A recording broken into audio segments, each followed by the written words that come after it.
अस्सलाम वालेकुम वरहमतुल्लाहि वबरकातुहू। आप देख रहे हैं टॉप 10 विद GNM और मैं हूं गुलाम नबी मद्दी। दुनिया भर से आज की 10 बड़ी और इंतहाई अहम खबरें जिन पर आज हम बात कर रहे हैं। नाज़रीन किराम, आज 11 जून 2020 है और आज दिन है जुमेरात का। ये टॉप 10 विद GNM का दोपहर का शो है, जबकि आप शाम को भी टॉप 10 विद GNM शो देख सकेंगे। बहरहाल नाज़रीन किराम, जो आज की अभी तक की जो ताज़ा तरीन खबर सामने आई है, सबसे पहले बात कर लेंगे पाकिस्तान से।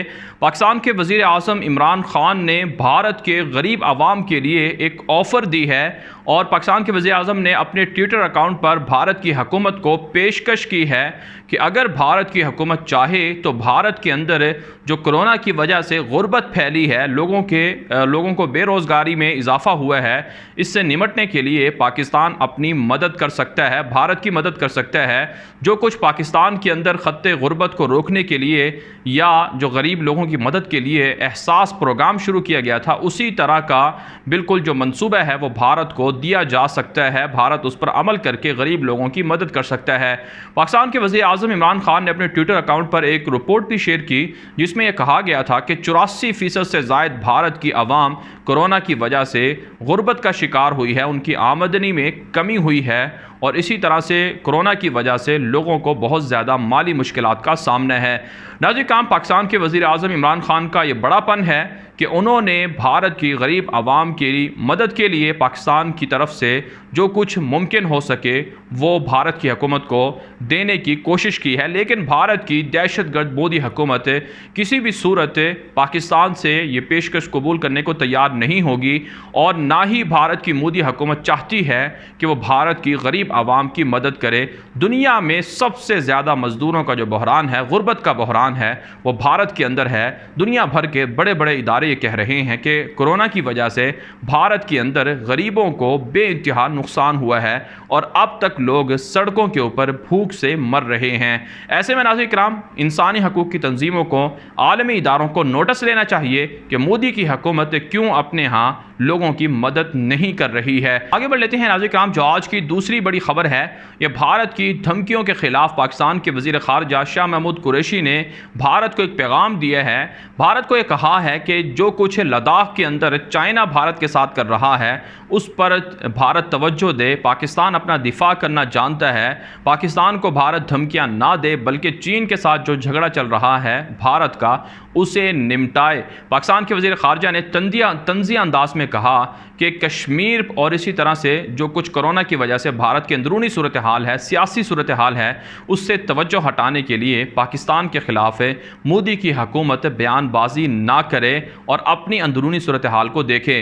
जी हाँ नाज़रीन किराम, अगर देखा जाए तो इस वक्त भारत के अंदर ना सिर्फ कोरोना की वबा की वजह से गुर्बत, महंगाई बढ़ रही है, वहीं नाज़रीन किराम मज़दूरों का बहरान है, फिर सियासी तौर पर बीजेपी हुकूमत को बहुत ज़्यादा नुकसान का सामना करना पड़ रहा है, उनकी पार्टी के लोग उनको छोड़कर जा रहे हैं और इसी तरह से लद्दाख के अंदर मुसलसल पिटाई चल रही है। वहाँ की आवाम मोदी हुकूमत से मुतालबा कर रही है कि भारतीय फ़ौजों को कब तक चीन के रहमो करम पर छोड़ा जाएगा। आगे बढ़ लेते हैं नाज़रीन किराम, जो आज की तीसरी बड़ी खबर है, यह नाज़रीन किराम अफ़गानिस्तान से है। अफ़गानिस्तान के अंदर अमरीकी जनरल ने एक मरतबा फिर तालिबान को धमकी दी है कि अगर तालिबान ने अलकायदा के साथ ताल्लुकात ना ख़त्म किए या अलकायदा के जंगजू अफ़गानिस्तान की सरज़मीन पर रहे तो फिर अमरीका अपनी सारी फ़ौजें अफ़गानिस्तान से नहीं निकालेगा, कुछ फ़ौजों को अफ़गानिस्तान के अंदर बाकी रखा जाएगा। अगर सूरत हाल ऐसी हुई कि अलकायदा और इसी तरह से दीगर जंगजू दाइश वगैरह के निकल गए तो फिर अपनी मुकम्मल फ़ौजें अमरीका निकाल सकता है। इस पर तालिबान ने अमरीकियों को एक बार फिर वार्निंग दी है, तंबीह की है कि अमरीका खामखा बददियानती का मुजाहरा ना करे, इल्ज़ाम तराशी ना करे, धमकियाँ तालिबान को ना दे। अब वो वक्त नहीं है जो आज से 18-19 साल पहले था। अब तालिबान अमरीका की कोई भी धमकी बर्दाश्त नहीं करेंगे। अलकायदा के जंगजुओं के साथ तालिबान का कोई ताल्लुक़ नहीं है। खामखा अमरीका एग्रीमेंट को सबूताज ना करे और अपने फ़ौजियों को फ़ौरन निकाल ले। दूसरी जानब नाज़रीन किराम, तालिबान की सूबा पख्तिया के अंदर एक बड़ी कार्रवाई सामने आई है जहाँ पर तालिबान ने एक पुलिस अफसर समेत दीगर कई अहलकारों को मार डाला है और तालिबान के सामने सरेंडर करने का सिलसिला भी जारी है। तालिबान ने भी अफ़गान हुकूमत को कहा है कि जल्द से जल्द अगर मुज़ाकरात चाहते हैं तो जो अफ़गानिस्तान के अंदर तालिबान के कैदी हैं उनको फ़ौरी छोड़ा जाए। इससे कबल नाज़रीन किराम ज़ल्मे खलीलज़ाद ने भी अशरफ गनी से मुलाकात की है और उन्हें समझाया है कि तालिबान ने जो एग्रीमेंट किया है उसे पूरा किया जाए और फ़ौरी तालिबान कैदियों को रिहा कर दिया जाए, वरना दूसरी सूरत में मामला ज़्यादा बिगड़ जाएंगे और तालिबान फिर अमलन काबुल पर चढ़ाई करके और काबुल इंतज़ामिया के लिए मुश्किलात खड़ी कर सकते हैं। यही वजह है नाज़रीन किराम के आने वाले 1 से 1.5 हफ्ते के अंदर बैनुल अफ़गान मुज़ाकरात का राउंड शुरू होने की उम्मीद की जा रही है। आगे बढ़ लेते हैं नाज़रीन किराम, जो आज की चौथी बड़ी खबर है ये मुत्तहिदा इमारात और इसराइल के ताल्लुकात के हवाले से है। नाज़रीन किराम, गुज़श्ता दिनों मुत्तहिदा इमारात के दूसरे जहाज़ ने लैंड किया था इसराइल के एयरपोर्ट पर, जिसमें यह कहा गया था कि ये जो जहाज़ है ये तिब्बी इमदाद फ़लस्तीनियों के लिए लेकर आया है। और अब नाज़रीन किराम, मुत्तहिदा इमारात की जानिब से जो जहाज़ भेजा गया था उसमें जो तिब्बी इमदाद थी वो अगरचे इसराइल के लिए थी, लेकिन फ़लस्तीनियों को भी कुछ इमदाद देने की कोशिश की गई है, जिसे फ़लस्तीनी हुकाम ने लेने से इनकार कर दिया है। फ़लस्तीनी हुकाम ने कहा है कि मुत्तहिदा इमारात उनके कंधों पर सवार होकर इसराइल से ताल्लुकात कायम ना करे, हम अपने कंधे पर सवार नहीं होने देंगे। और जो एलानिया ताल्लुकात मुत्तहिदा इमारात इसराइल के साथ बना रहा है ये दरअसल फ़लस्तीन और मस्जिद अक्सा और मसला फ़लस्तीन की सौदेबाजी के मुतरादिफ है। आगे बढ़ लेते हैं नाज़रीन किराम, जो आज की 5वीं बड़ी खबर है ये नाज़रीन किराम इराक, लीबिया, मिस्र और सऊदी अरब के हवाले से है। नाज़रीन किराम, इराक के ग्रीन जोन के अंदर एक मरतबा फिर रॉकेट हमले हुए हैं जिसमें कोई जानी नुकसान नहीं हुआ। अमरीकियों को निकालने के लिए फ़ौरी तौर पर वहाँ मुज़ाकरात भी अगरचे चल रहे हैं इराक़ के अंदर, लेकिन वहाँ जो ईरान नवाज़ तंजीमें हैं वो जो अमरीकी अड्डे हैं या अमरीकी सफारत खाने हैं उन पर हमले की कोशिश कर रहे हैं। यही वजह है इराक़ के अंदर इस वक्त सूरत हाल कशीदा है। दूसरी जानिब लीबिया की सूरत हाल पर नाज़रीन किराम, मिस्री सदर डिक्टेटर अब्दुल फ़त्ताह सीसी और अमरीकी सदर के दरमियान फ़ोन पर बातचीत हुई है। मिस्र ने अमरीकी सदर से कुछ मदद मांगी है, लेकिन आप जानते हैं अमरीकी सदर को पहले ही तैयब एर्दोगान वार्निंग दे चुके हैं कि लीबिया के अंदर मिस्र को समझाया जाए। यही वजह है नाज़रीन किराम, बागी हफ्तर को शिकस्त हो रही है और मुस्तकबिल उनका तारीक नज़र आ रहा है। एक और नई खबर भी सामने आई है।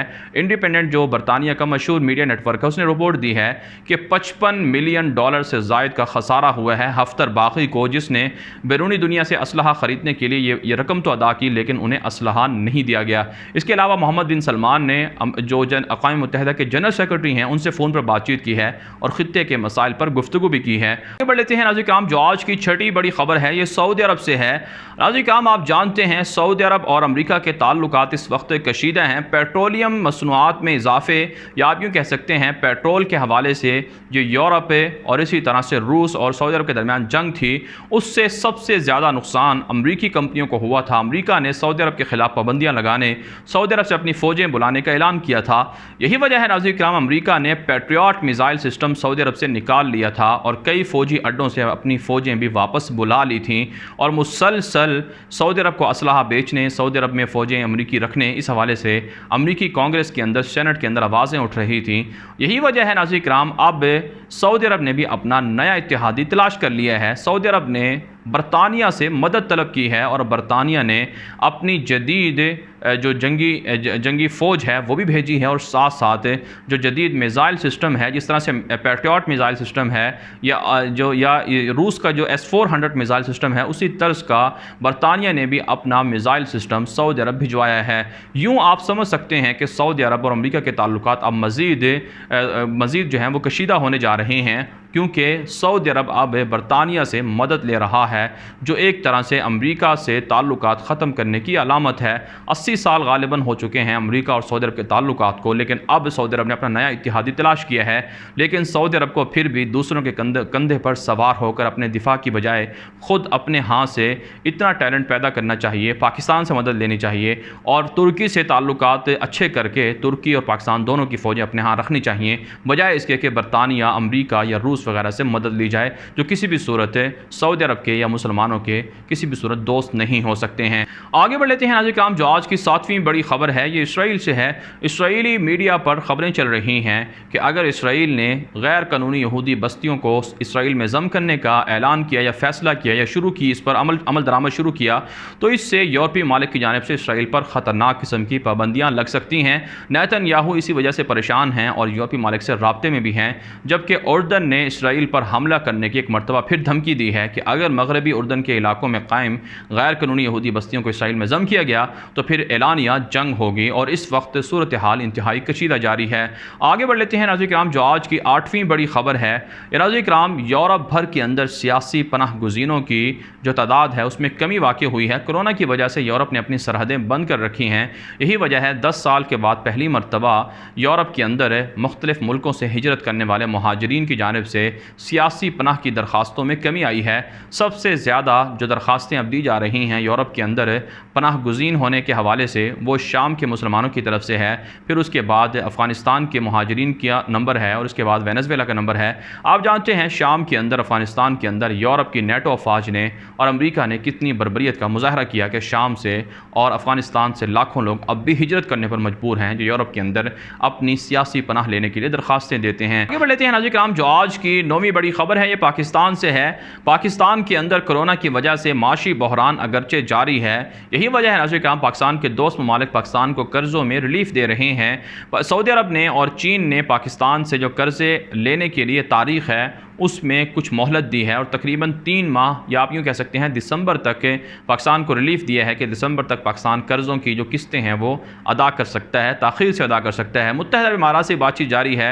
इससे पहले IMF ने भी पाकिस्तान को 1 साल का रिलीफ दिया है और G20 ममालिक ने भी पाकिस्तान के कर्ज़े मुंजमद करने की दरख्वास्त दी है। पाकिस्तान के अंदर कोरोना बहरान ताहाल जारी है और इसमें जो असम्बली मेंबरान हैं वो भी मुतासर हो रहे हैं और आवाम भी मुतासर हो रही है। यही वजह है हुकूमत का कहना है कि आवाम को हुकूमती एहतियाती तदाबीर पर अमल ज़रूर करना चाहिए। आगे बढ़ लेते हैं नाज़रीन किराम, जो आज की 10वीं बड़ी खबर है ये शुमाली कोरिया और अमेरिका के ताल्लुकात के हवाले से है।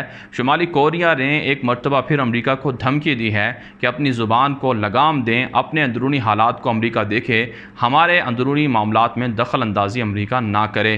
क्योंकि नाज़रीन किराम, शुमाली कोरिया ने जो जनूबी कोरिया है उसके साथ मवासलाती राब्ते ख़त्म करने का ऐलान किया था, जिस पर अमेरिका ने तनकीद की थी। आप जानते हैं शुमाली कोरिया और अमेरिका के दरमियान ताल्लुकात इतने कशीदा रहे हैं, एक मरतबा फिर कशीदा हो चुके हैं कि किम जोंग उन जो शुमाली कोरिया के सरबराह हैं उन्होंने ये कहा था कि मेरे टेबल के नीचे एटम बम का बटन लगा हुआ है, अगर मैंने वो दबा दिया तो पूरा अमेरिका तबाह हो सकता है। बहरहाल नाज़रीन किराम, दुनिया भर से थी आज की 10 बड़ी खबरें। इन खबरों के हवाले से आपकी क्या राय है? अपनी राय कमेंट के जरिए से ज़रूर हम तक पहुँचाएँ। अगर आप मज़ीद अपडेट और ख़बरें देखना चाहते हैं तो आप हमारे ट्विटर अकाउंट्स दुनिया मेरे आगे और ग़ुलाम नबी मद्दी को फॉलो कर सकते हैं। आज के लिए इतना ही, इजाज़त दीजिए। अल्लाह हाफ़िज़।